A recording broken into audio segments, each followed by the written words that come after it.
relasi ayah dan putri yang positif. Kita akan melihat juga dampaknya pada anak perempuan. Saudara, seharusnya relasi ayah dan anak perempuannya relasi yang memberdayakan.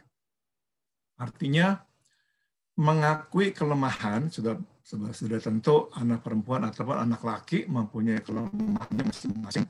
Ya, jadi bagi ayah perlu mengakui kelemahan, tapi juga menghargai kekuatannya. Dan mendayagunakan kekuatan bukan untuk bersaing, melainkan untuk berkontribusi. Jadi ini yang kita harapkan akan terjadi, akan terbentuk, akan bertumbuh di dalam diri anak perempuan kita. Yaitu anak perempuan kita bisa mendayagunakan kekuatan bukan untuk bersaing, melainkan untuk berkontribusi. Coba saya akan sedikit perjelas ya, kenapa kok saya mengangkat masalah bersaing.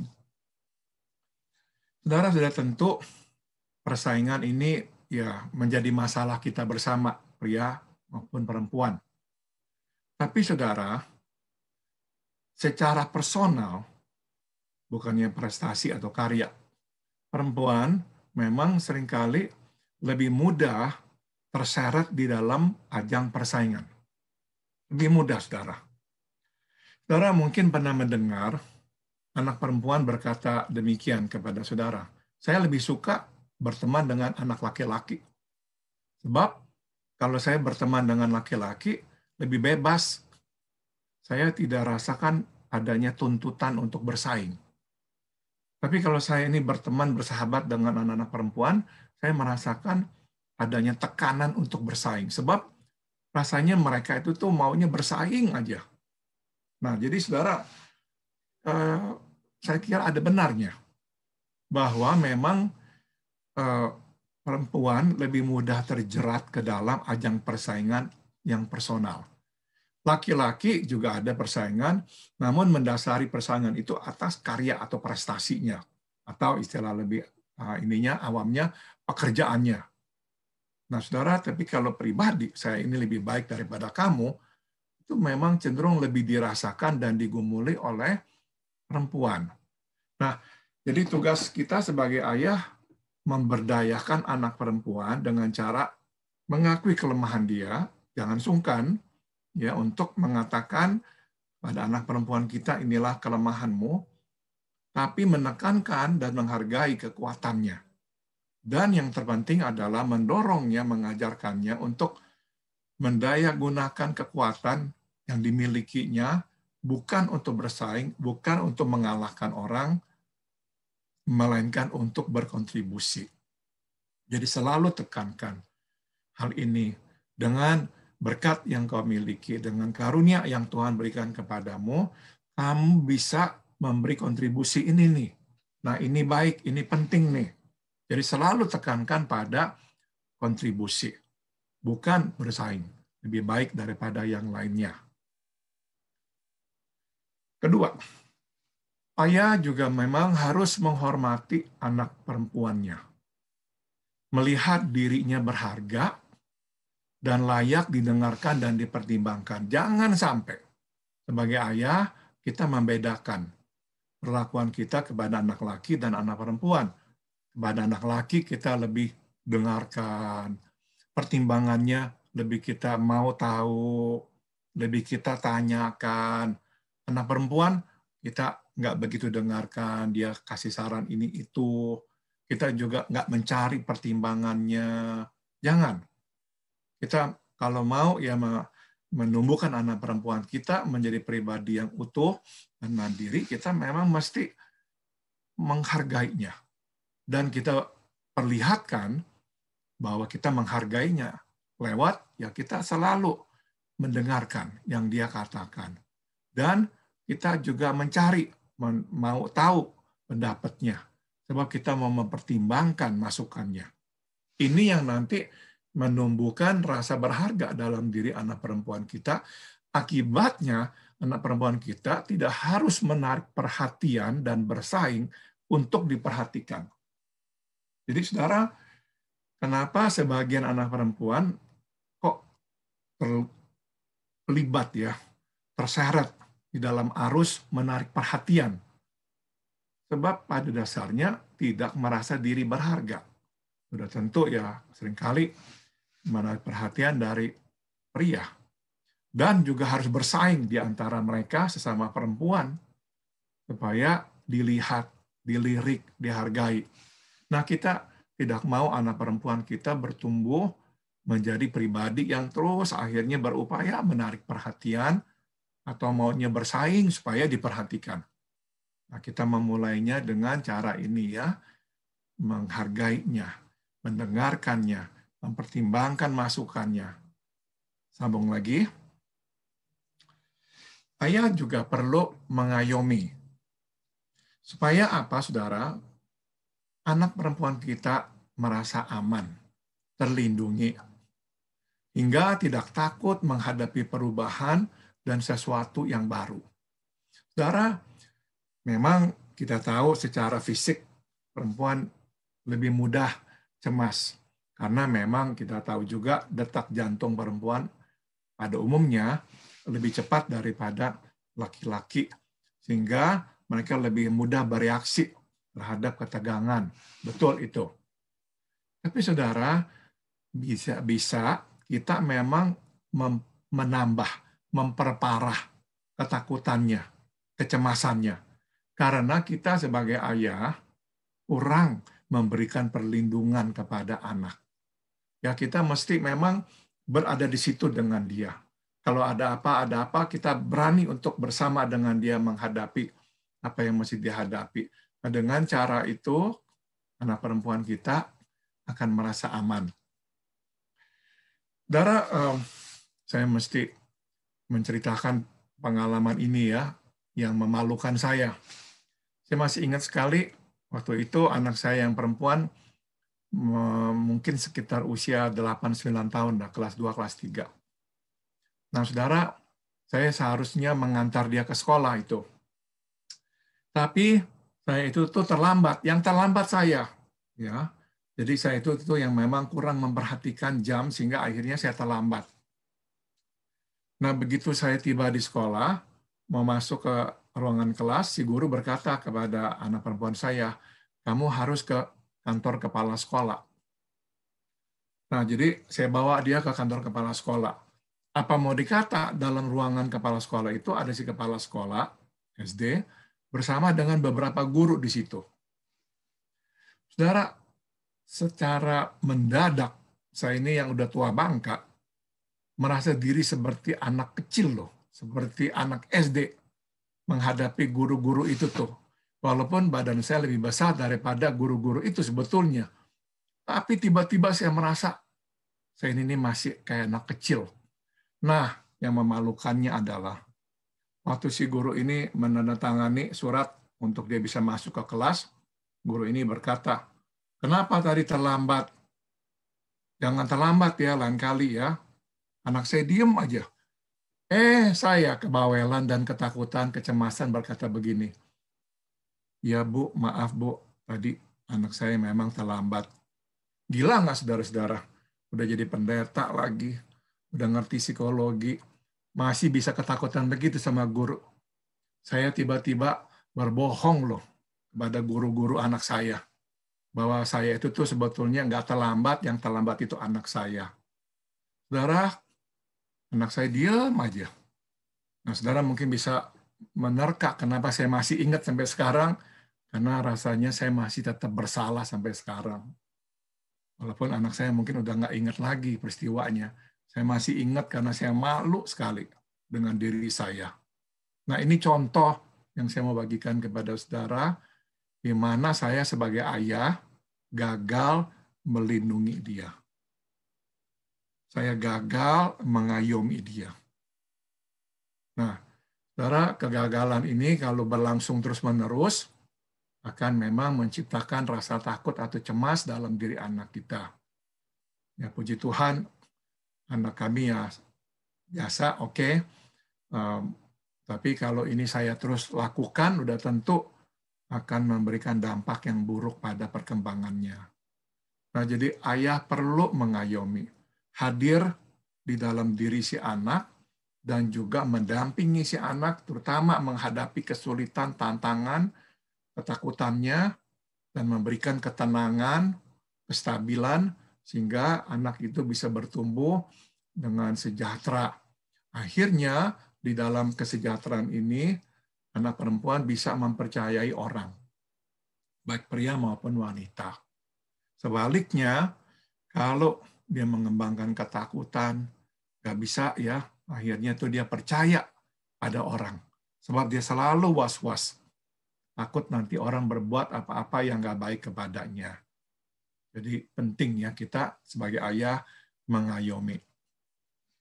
Berikut, ayah juga perlu meneladani. Kenapa? Sebab anak perempuan perlu memiliki gambar atau panutan sosok pria yang positif sekaligus realistik. Saudara, anak perempuan perlu melihat sosok pria yang positif dari kita sebagai ayah, tapi juga realistik. Artinya, saudara, kita nggak mesti menjadi orang yang sempurna. Dan kita nggak bisa kok jadi sempurna. Jadi ya, kadang kita ini salah, dan kita minta maaf kepada anak, ya dalam relasi saya dengan anak, saya pernah meminta maaf kepada anak saya, baik kepada anak laki saya maupun kepada anak perempuan saya. Seingat saya juga saya pernah minta maaf kepada anak saya tentang peristiwa yang tadi saya ceritakan kepada saudara. Kepada anak laki yang lainnya juga, anak laki saya ataupun anak perempuan saya yang satunya, saya juga pernah meminta maaf atas kesalahan saya. Ini adalah hal yang memang penting untuk kita lakukan supaya anak perempuan kita memiliki gambar sosok pria yang positif sekaligus realistik. Ayah nggak sempurna, ayah bisa salah, tapi ayah bisa mengakui kesalahannya dan juga meminta maaf.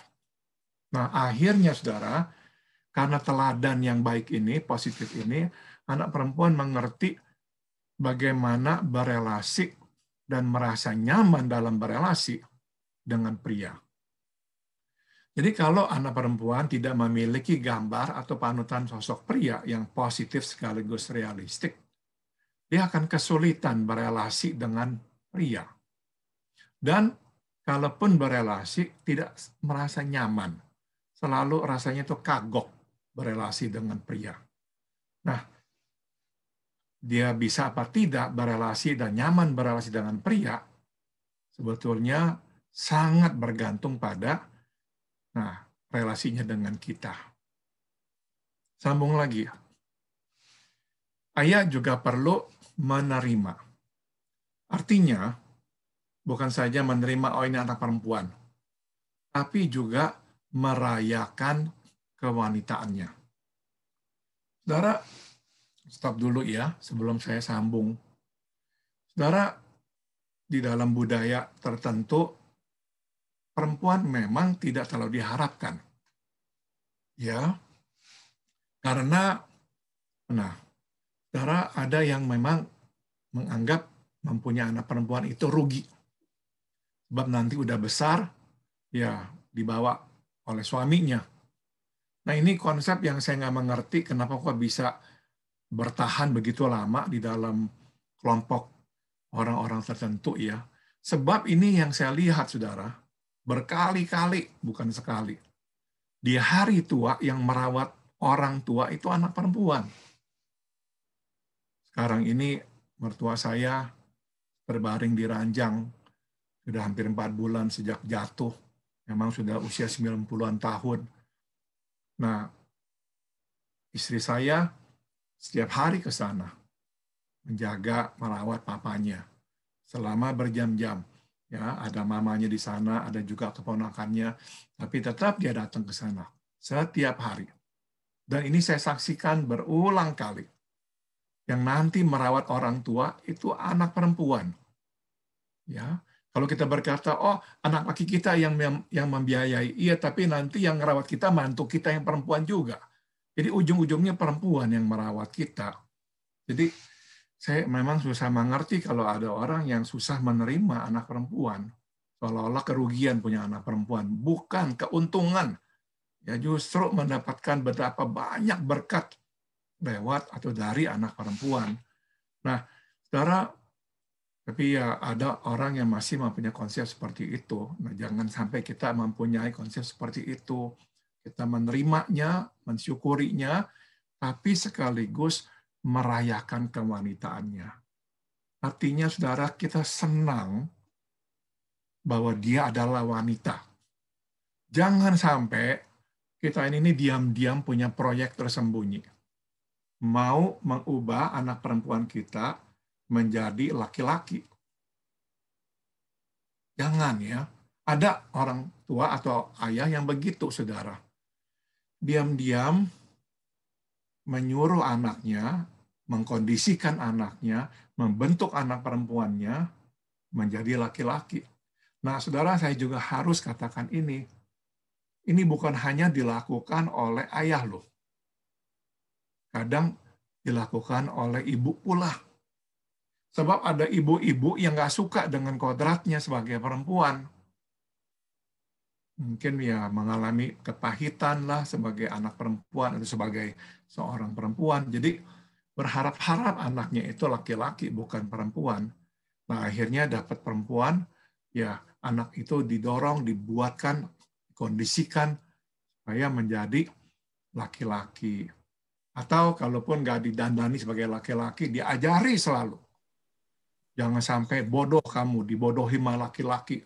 Laki-laki begini, kamu harus lebih pintar dari laki-laki. Kamu harus simpan uang, jangan kasih uang kamu kepada laki-laki. Jangan sampai dia tahu kamu punya uang berapa. Dengan kata lain, sebetulnya tanpa disadari, si ibu atau si ayah sedang mengajarkan anak perempuannya untuk menjadi laki-laki dan bahkan lebih laki-laki daripada suaminya nanti.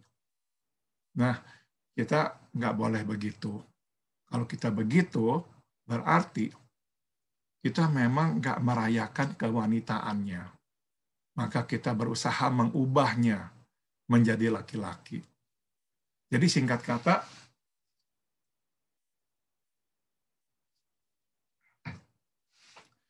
kita memperlakukan kewanitaan putri kita bukan sebagai kelemahan untuk ditertawakan, melainkan sebagai keunikan untuk dirayakan.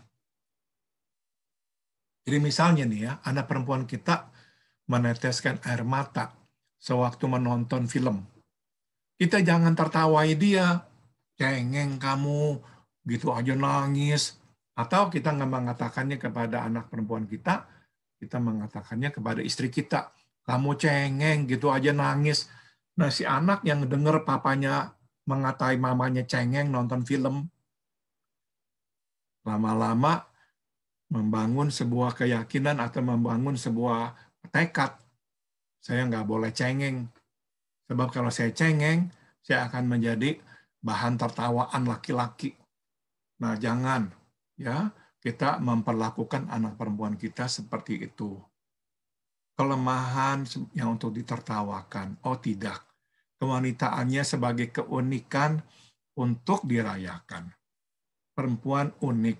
Karena unik, maka perasaannya pada umumnya lebih peka. Maka sewaktu menonton film yang mengharukan, dia akan menangis. Ya. Berikut, ayah juga perlu mendidik. Mendidik terutama saudara, nah ini nih, tentang kelaki-lakian. Supaya anak perempuan kita mengenal pria secara utuh. Ayah perlu memberi pelajaran tentang laki-laki, tapi bukan menakut-nakutinya. Nah, saya juga harus memang mengatakan ya, ini bukan saja ayah loh. Cukup sering ibu memberikan pelajaran kepada anak perempuan untuk menakut-nakuti anak perempuannya. Seolah-olah laki-laki itu adalah monster. Kamu harus berhati-hati. Jadi kamu jangan sampai nanti menjadi mangsa laki-laki, dipedaya laki-laki, jangan bodoh kamu harus pinter, jangan sampai dia itu mendapatkan yang kamu itu harus berikannya nanti setelah menikah. Karena kalau sudah dia dapatkan sekarang, nanti kamu tidak akan diperhatikannya, kamu akan dicampakkannya, dan sebagainya. Sudah tentu nasihat-nasihat ini baik, bukannya tidak baik, karena memang juga berdasarkan kenyataan. Banyak laki-laki seperti itu. Tapi, nah, penting ya kita ini memberi pelajaran yang utuh. Supaya anak perempuan kita tahu laki-laki secara benar, lengkap, dan utuh. Sebab, saudara, kita anak laki-laki, kita orang laki-laki adalah laki-laki pertama yang dikenal oleh anak kita. Jadi seringkali konsep anak perempuan kita tentang laki-laki pada umumnya keluar dari konsepnya tentang si ayah. Saudara, betapa kuatnya pengalaman masa lalu di dalam perkembangan jiwa anak. Sangat kuat sekali. Apa yang dilihat si anak, apa yang didengar si anak, apa yang dialami si anak, itu seolah-olah, saudara, seperti jalan tol, masuk langsung ke dalam sanubari si anak. Direkam, mempengaruhinya, tanpa si anak sebetulnya mempunyai kuasa, daya untuk memilah, untuk menolak, untuk menerima yang mau diterima, dan menolak yang tidak mau diterimanya. Enggak loh, saudara. Pada kenyataannya, pada masa pertumbuhan, karena memang seorang anak belum bisa ya memilah-milah, jadi apa yang didengar, apa yang dilihat, apa yang dialami, masuk ke dalam dirinya. Nah, itu sebab kalau anak perempuan kita dibesarkan dalam rumah tangga di mana kita sebagai ayah memang ya membuat masalah, tidak menjadi contoh yang baik, nah ini akan mempengaruhi bagaimana anak-anak perempuan kita akan memandang laki-laki. Ayah juga perlu mengasihi. Artinya, saudara, kita sebagai ayah mengasihi anak apa adanya ya. Bukan karena dia memenuhi syarat, dia sesuai dengan idaman kita. Jangan, saudara. Supaya akhirnya anak perempuan kita nyaman dengan dirinya, menyukai diri apa adanya, sehingga dia berkeyakinan dia layak dikasihi oleh pria. Saya stop dulu ya, saudara. Kalau kita ini laki-laki ya, memang terlalu menekankan kepada kecantikan. Nggak bisa dihindari ya. Ini akan mempengaruhi bagaimana kita memperlakukan anak perempuan kita. Karena ya ini memang nilai hidup kita. Kita suka dengan menikmati kecantikan, maka waktu anak perempuan kita misalkan, cantik, wah, kita melimpahkannya dengan perhatian dan kasih sayang. Tapi kalau anak perempuan kita tidak terlalu cantik, nah, kita juga agak males-males. Nah, yang lebih berbahaya adalah kalau anak perempuan kita lebih dari satu.